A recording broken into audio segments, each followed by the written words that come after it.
ত্রিপুরা সরকারের প্রাণী সম্পদ বিকাশ দপ্তরের রাজ্যভিত্তিক পর্যালোচনা বৈঠক অনুষ্ঠিত হয় শুক্রবার আগরতলা গোর্খা বস্তিস্থিত প্রাণী সম্পদ বিকাশ দপ্তরের কনফারেন্স হলে। এই বৈঠকে পৌরোহিত্য করেন দপ্তরের মন্ত্রী সুধাংশু দাস। উক্ত বৈঠকে দপ্তরের বিভিন্ন উচ্চপদস্থ আধিকারিকগণ ও জেলা আধিকারিকগণ উপস্থিত ছিলেন।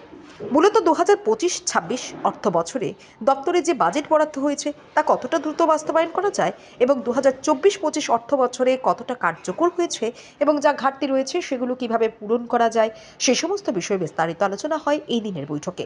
পাশাপাশি রাজ্যে দুধ, ডিম, মাংসের যোগান কিভাবে বৃদ্ধি করা যায় ও পশু স্বাস্থ্য সংক্রান্ত বিভিন্ন বিষয়ে আলোচনা হয়। তাছাড়া এদিন মন্ত্রী জানান, বাংলাদেশ থেকে মাছ আমদানি বন্ধ হলেও চিন্তার কোনো বিষয় নেই। রাজ্যে যে মাছের যোগান রয়েছে এবং পার্শ্ববর্তী রাজ্যগুলো থেকে যে মাছের আমদানি ঘটে, এরপর বাংলাদেশ থেকে মাছ না এলেও কোনো সমস্যায় পড়বে না রাজ্য। 2025-26 অর্থ বছরের প্রাণী সম্পদ বিকাশ দপ্তরের স্টেট লেভেল রিভিউ মিটিং হচ্ছে।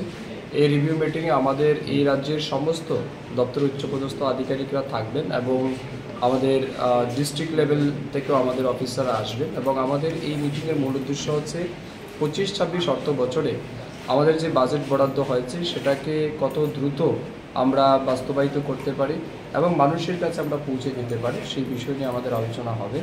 তার সাথে সাথে 2024-25 ফিনান্সিয়াল ইয়ারে আমাদের যে বাজেট ছিল বা সেন্ট্রাল গভর্নমেন্ট থেকেও আমরা সেন্ট্রাল স্পন্সর স্কিমে যে টাকা পেয়েছি সেগুলিকে আমরা কতটা বাস্তবায়িত করতে পেরেছি, আমাদের সফলতা কী, এই সমস্ত বিষয়ের উপর আমাদের আলোচনা হবে এবং যে জায়গাগুলিতে ঘাটতি থাকবে সেগুলি কীভাবে সংশোধন করে আগামী দিন মানুষের কাছে আমরা পৌঁছে যেতে পারি।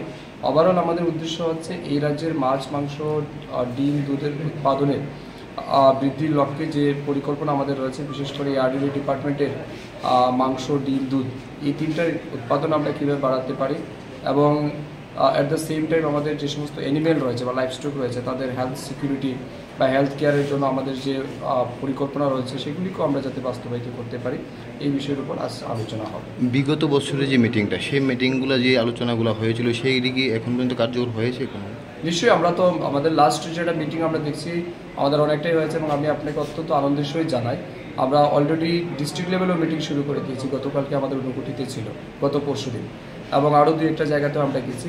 বা আমাদের ওভারঅল যেটা আমরা বছরের শেষে অ্যানালাইসিস করে দেখেছি যে এআরডিডি ডিপার্টমেন্ট স্টেট বাজেট থেকে আমরা যে ফান্ড পেয়েছিলাম তার 99% ফান্ড কিন্তু আমরা ইউটিলাইজ করেছি। আমাদের ডিপার্টমেন্টের কোনো টাকা ল্যাপস হয়নি এবং বিশেষ করে কিছু টাকা যেমন আমরা আরআইডিএফ থেকে পেয়েছি, কনস্ট্রাকশন বা ইনফ্রাস্ট্রাকচার ডেভেলপমেন্ট, সেই জায়গাতে কিছুটা আমাদের ফান্ড রয়ে গেছে, সেটা আমরা 100% করতে পারি। কারণ এটা আপনারা জানেন তার টেন্ডার প্রসেসের ম্যাটার থাকে, কনস্ট্রাকশন টাইপ সিজনে কাজ করতে হয়, তো সেই জায়গাতে আমাদের কিছুটা লফলস আছে। আদারওয়াইজ আমাদের স্টেট লেভেলের যে বাজেট আমরা 100% অলমোস্ট আমরা স্যাচুরেশন মোডে নিয়ে আসতে পেরেছি। যেহেতু রাজ্যে মাছের কিছু ঘাটতি রয়েছে, বহির্রাজ্য এবং দেশের তো আসে, বাংলাদেশের থেকে আসার কোনো মানে ওই যে আসছে তার কোনো ব্যাঘাত ঘটেছে কি? যেহেতু একটা পরিস্থিতি চলছে রিসেন্টলি, তো আমাদের এই সমস্ত বর্ডারগুলিকে বন্ধ করার জন্য কেন্দ্র সরকার থেকে একটা নোটিশ জারি করা হয়েছে। বাংলাদেশ থেকে যদি মাছ নাও আসে, আমি আপনাকে দৃঢ়তার সহিত বলতে পারি বর্তমান আমাদের রাজ্যের যে পরিস্থিতি রয়েছে এবং যেভাবে প্রোডাকশন আছে সেটা আমরা 100% আমরা কাভার করতে পারি এবং তার সাথে বাইরে আমাদের পার্শ্ববর্তী রাজ্যে বিশেষ করে পশ্চিমবঙ্গ বা অন্ধ্রপ্রদেশ থেকে যে মাছ আসে সাফিসিয়েন্ট, এরপরে আর বাংলাদেশ থেকে প্রয়োজন পড়ে না। অনেক সময় বাংলাদেশ থেকে কেউ আনতে চায় বা এটা কাছাকাছি ট্রান্সপোর্টেশন খরচা কম পড়ে, কিন্তু এটার অর্থ এই নয় যে বাংলাদেশ থেকে যদি আমরা মাছ না আনি তো আমাদের রাজ্যের চাহিদা পূরণ করতে পারবো না, এমনটা নয়, আমাদের রাজ্যের চাহিদা পূরণ হবে। বন্যার পরে যে চাষিরা মানে ক্ষতিগ্রস্ত হয়েছে তাদের কি সম্পূর্ণ টাকা পেয়ে গেছে? সম্পূর্ণ টাকা আমরা দিতে পারিনি। আমরা ফার্স্ট ফেজে গত 3-4 মাস আগে একবার দিয়েছিলাম, অর্থাৎ বন্যার ধরুন 2-3 মাসের মধ্যে আমরা কিছু টাকা দিয়েছি। রিসেন্টলি আমরা আরও 17 কোটি টাকা আমাদের বিভিন্ন ডেপুটি ডাইরেক্টর লেভেল তাদেরকে দিয়েছি। তো এটাও সাফিসিয়েন্ট না, আমাদের আরও ডিমান্ড রয়েছে সরকারের কাছে, সেন্ট্রালকেও আমরা পাঠিয়েছি রিকুইজিশন, আসলে আমরা সাবসিকুয়েন্টলি দিতে থাকবো।